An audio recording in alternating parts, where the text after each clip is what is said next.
Today, let's have a conversation about inventory. So, at the office, we have a master inventory, which is a spreadsheet that houses all of the items over all the locations throughout all of Weber Cleaning.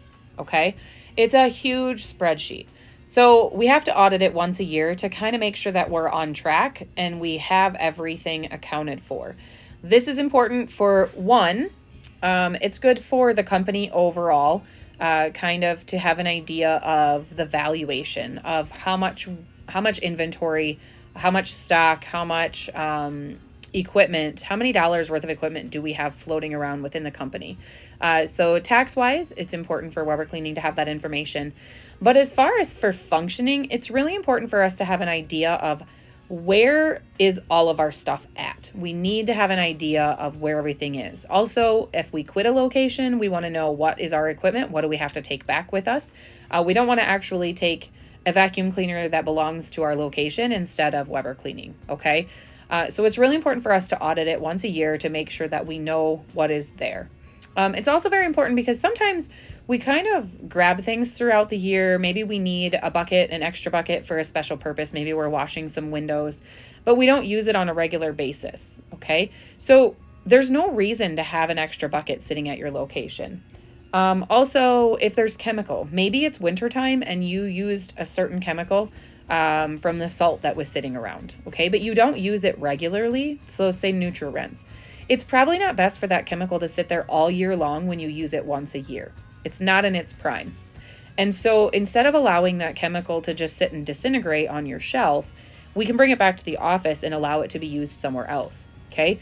Buckets, mop handles, vacuum cleaners, if there's any extras, they can be taken to a new location rather than us purchasing more items to take on a new location. We can take the extras that are sitting at your place and go ahead and assign them somewhere else. So those are some of the main reasons that we do it. Okay, when you're actually taking your inventory, you're going to get a spreadsheet and it might be 2 or 3 pages long. It's kind of overwhelming and a little bit daunting, but here's how I want you to tackle it. I want you to pick one corner of your cleaning closet and start at the top shelf, just like we would do a top to bottom. What you're going to do is you're going to touch an item, make sure it's a Weber Cleaning item, then you're going to check it off your spreadsheet. You're going to work your way down, touch the item, then check it off the spreadsheet.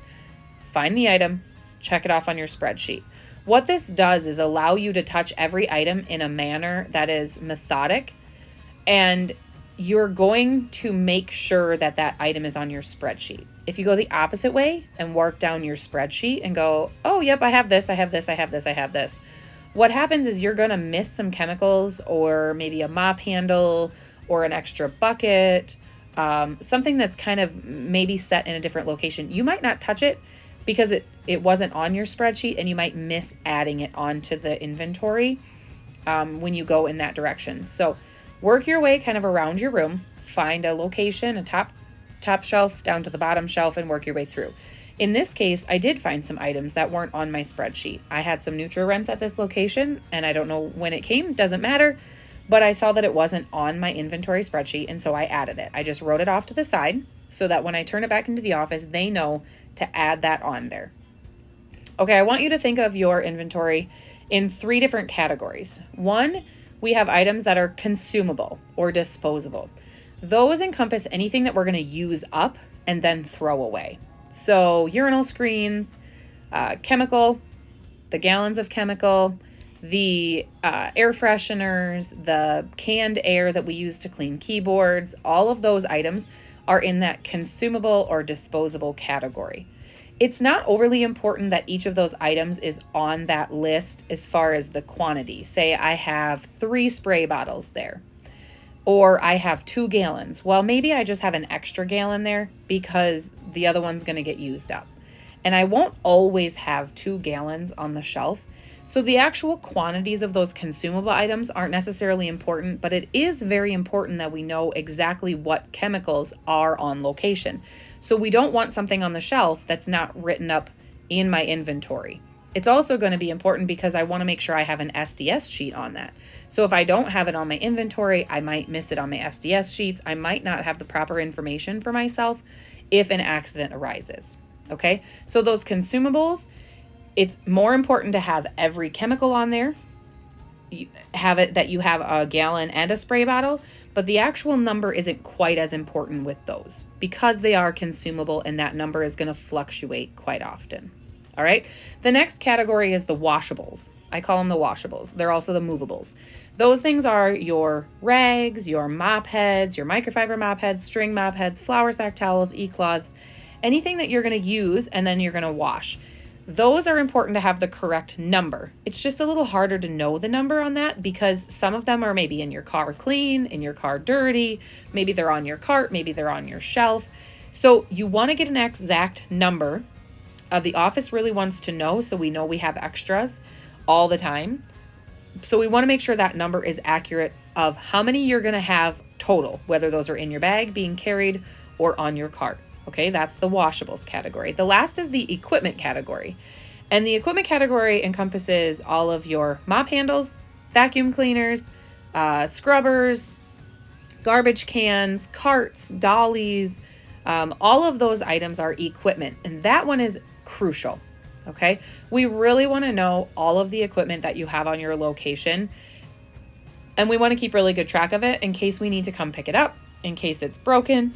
This is really where that valuation comes in. If for some reason the company were to be sold, we would really want to know the value of all of our equipment that's everywhere. Okay, so those items are extremely important to be very detailed about. And also, if you're not using it, we can return that to the office. That equipment can be used at another location. Okay. Hopefully this explains just a little bit more about why we inventory and how we inventory. Again, I touched every item one at a time, and then I checked it off on my spreadsheet. Okay. As you can see, moving forward, down on the bottom there or on the side, any items that were not on the spreadsheet that I found, I added to the side to make sure that those items got added onto my inventory for next year. Okay. The name at the top. So you want your location of the business. You want everyone who is assigned to clean there. You want those names to be written on there. If they're missing, go ahead and add those names in there. Things like vacuum locks or vacuum numbers, any of that stuff that maybe is missing from the inventory, go ahead and take your time and really check this over neatly, because the more accurate we are with the information, the more efficient that Weber Cleaning can be as a whole, and the better the company can be overall, which also means better for you. The better company you work at, the better environment we create, the better things are for you as an employee as well. So we all take care of each other here. So taking your time and doing a really good job on this inventory is important. If you're missing something, go ahead and let the office know. We'll add it into there. If you have extras, bring them back to the office and they will help you. And if you have any further questions, go ahead and give the office a call.